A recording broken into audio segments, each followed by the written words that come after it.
Hey gang, it's me, Katie Daryl, and today we are at home and social with Matisyahu. Welcome, welcome, my friend. Hello, hello. We are celebrating your new album. Oh, you are in a press frenzy right about now, right?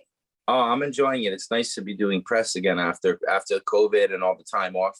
It's my first record in 5 years, so it feels good to be talking about it. Well, first record in 5 years, and you brought up COVID. I wasn't going to. How much did the album change in that time? Because I imagine some of it was probably written pre-COVID, and then you were tinkering through COVID. Where does that fit in the end product? Actually, the entire album was written during COVID, the summer of 2020, at my house, and it did change because I had been working with a lot of different producers for a couple of years leading up to. And just nothing was feeling exactly how I wanted it, or just sometimes the music is awesome, but it's kind of lets you know if it's ready to be like, if it's the next thing, if that's the next thing you want people to hear. And there's so many different ways that I go with my music. So it's kind of important what the next thing was that I put out. So I found this great couple production duo rather, and we had worked together before, so we is that Salt Cathedral? Yes, correct. What a rad name, right? Yeah, that is a cool name. The imagery is really beautiful. Salt Cathedral. Yeah. So how did you find them, by the way? We worked together. I think it was 2016. We did 2 songs together, and they're just really awesome songs. And when I was trying to find someone that would come up to the house, they were my wife and my manager both were like, wow, let's revisit with these guys. And I was like, yeah, they're the funnest people to work with, and so creative and positive. So it just was a really beautiful experience, and it comes through. I think like the vibe that you have with the producer and the energy that you have when you're working on the album definitely comes through on the record for sure. Yeah, I mean, if you don't like your coworkers, essentially, right, it's going to be a real buzzkill. Or even if it's just like, sometimes you can make a great album with a lot of tension, and even if there's stress involved in the creation of it, but that tension will come out in the songs, and that can be a good thing. But that I didn't want that for this album. It just wasn't natural for where I was at in my life. So. And where were you at? I know this is a very autobiographical album, is how it's being described. Yeah. I was on the river. I was on the Hudson River in Nyack, New York. I had bought a house a few years prior to COVID. And so I was hanging out there with my boys, my teenage sons, and my new wife. And we were, making this album. It was a lot of fun. COVID sucked, but everything, being home with the family and being able to create, and that part was good. All right. So how much influence do your teenagers have on your music, right? Like, because obviously, we're of a generation where, the young kids are cool now. Matisyahu, you and I are a little bit older. Are we the cool kids anymore? What are they saying about your music? Well, it's cool because both my older 2 sons, who are 16 and 15, are both into music, and the oldest is recording music now. And so I've been helping him in little ways and guiding him, coaching little things here and there. But as he's developed his own voice and the things that he does, I'm listening, like you're saying. And now he's working with, like, even today and last night and yesterday, a young producer and rapper, artist and engineer, and they're downstairs in the basement, and they're like writing songs that are like hyper pop or whatever it is, whatever this new genre is. And they're like, Modest, please come on, like, bless this track, you got to get on it also. And, it's really cool. It's cool to see, because a lot of the music that is popular and a lot of the genre blending that you see and the styles that's coming up today is styles and things that I've been sort of tapping into for a long time. So it's kind of, a lot of it lends itself to what I do. And it's fun to do it with the kids. I'm having a great time with that. It's a lot easier to do that than some of the sports, right? I'd rather jump in and play a round of music with you than flag football. Yeah, exactly. I still try to play a little basketball with the boys and stuff, but I love watching my boys play sports too. That's something that as a kid I never could imagine how lame it would be to have to like show up at hockey practice and just watch all the time. And it's one of the greatest joys of my life also, is watching them play sports is fun too, you know, so I like it all, music and sports. For those of you just joining us, I'm Katie Daryl. He's Matisyahu. We are at home and social. His new album, First in 5 Years, is available now, self-titled, a bit autobiographical, very personal. What does it mean to you when fans connect to the music and feel that it's very personal to them, but maybe misinterpret it? You know what I mean? Like sometimes someone's like, oh, this really brings me back to this happy spot or this sad spot. And to you, you're like, ooh, that wasn't a happy or sad song. You've reversed it, you switched it, but I'm happy you connected with it. Yeah, I think it's awesome because I think it's like when you first put out an album and the songs first hit the ears of the first listeners, it's like a baby, you know, it has no experience. The only experience it has is the birthing experience that took place while you were creating it. But once the song's out into the world and it's being streamed and it's being listened to and it's being included in people's lives, like you said, in these moments, you know, these different moments of people's lives where some people end up, you know, it becomes the soundtrack to a relationship or to, you know, an afternoon or whatever it is, then that song just becomes, it acquires like all this meaning from the people that are listening to it. So it grows and it becomes like this whole other thing. I think it's awesome. I love that. I mean, that's what it's all about. That's why we want our music to be heard, you know, so that it becomes multidimensional, it becomes, you know, about more than one experience.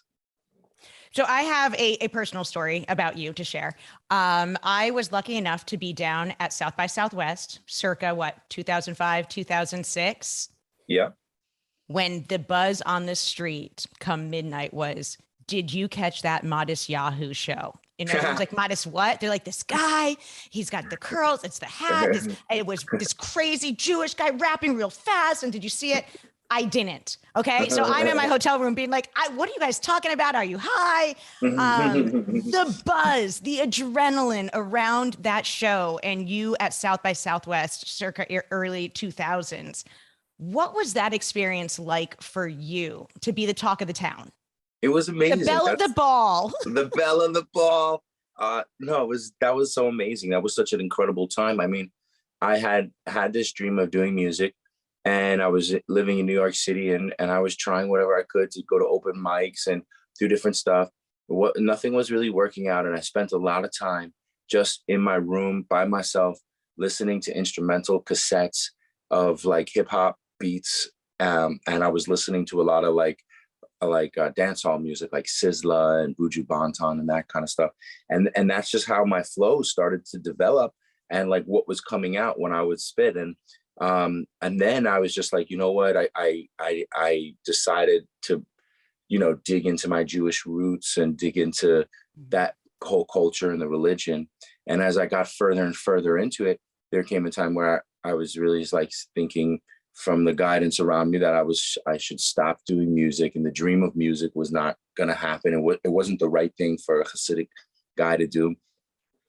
And I kind of had like this moment, and then I got this call from some kids that went to NYU Music Business School, and they were like, we want to represent you. And I spoke to a really close rabbi who said, okay, you know, if you get married, you can go do this, you know, and I got married. And the next thing I knew, I bought a 15-passenger van and I had an agent and we were touring and music was getting played on the radio and we were watching shows go from literally 50 people to 5,000 people to 15,000 people.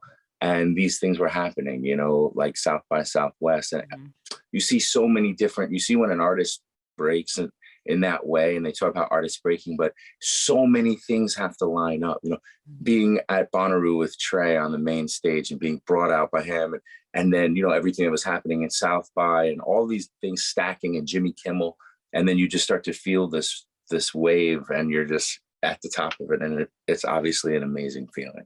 Yeah. But you mentioned Trey, and for those of you that aren't familiar, he's speaking about Trey Anastasio from Fish. And you are a self-proclaimed Fish head, spent a lot of time touring and looking and following the band, maybe too much, as one would say. But getting to play with your heroes and getting to form a relationship with someone that you had listened to and then, became personal with. What was that like for you? A little surreal?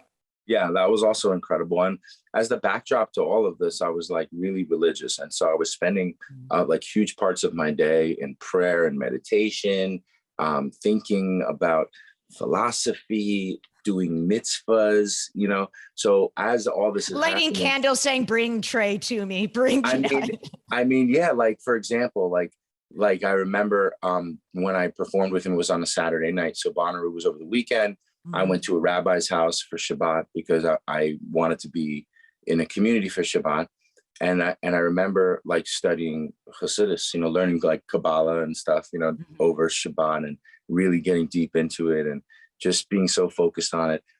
And then like missing as Shabbat is ending, I'm still like so in it that my phone is ringing and it's my manager and he's like, "Trey wants to meet you."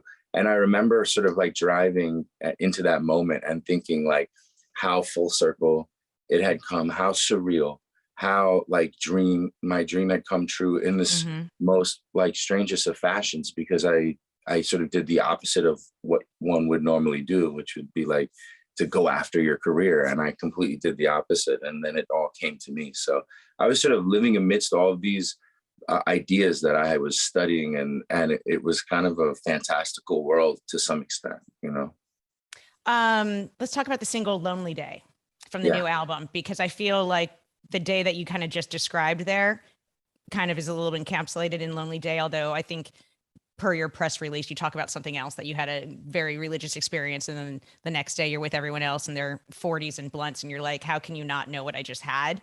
But you've had these moments in your career, and would something like what you just described, coming full circle and having such an apex moment with a musical hero like Trey, be similar to a vibe that you have in "Lonely Day" afterwards? Yeah, I mean, in the sense that, like "Lonely Day," I mean, the verses, it's kind of, it does talk about like, I like a feeling of feeling somewhat isolated. And I remember like, even as a little kid, like playing in the tree or whatever, but sort of being like the only Jewish kid on the block. And also like just kind of doing my own thing. Like I was just into this other creative world of becoming whatever it was we were doing. And, throughout like middle school, high school, going in, even in my career, and being sort of somewhat isolated from the band and from the fans, because all of a sudden the relationship changes and it's hard to just be cool with people and real with people and have them in your world without them projecting all kinds of things onto you. And so that whole process, and then eventually I think I became close really with a few band members, and they became really like my family as we were just touring relentlessly over the years. And that became my core family. And then I had my sons and stuff, but I was away so much. And then with this album, I met my wife and started family with her, and been home during COVID. And so that whole family thing like really, really hits hard with this particular album. And it kind of, that "Lonely Day" comes full circle, when you have people that count on you. I think that kind of like pulls you out of yourself a little bit. And it's funny how that works.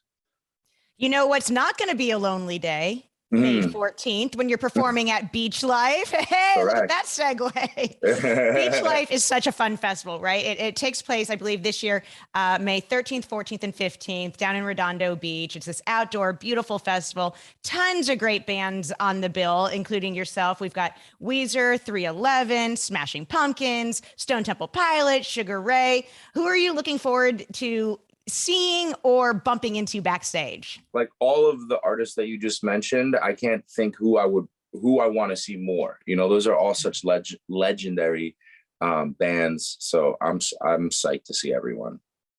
I had a moment with Sugar Ray at Sundance years ago, and we got to hang out together. So it would be fun to see him again. Good Mark McGrath moment, right? Tell him we said hi. AXS TV loves Mark McGrath. All right. But this summer, actually, you're doing a lot of one-offs versus, back to back tour dates. Is that because of juggling family life, or is there a reasoning behind that? I think we were just a little nervous in putting up tickets again after having to canceling 1,000 cancel times. so many times. And so I think we were at a place, you know, with the last version of COVID that came through where we didn't really know how bad it was going to be. Yeah. So we held off a minute, but we are going to be putting up touring dates. We are going to be going up at the end of the summer in July and August. So we will be back to California. You will.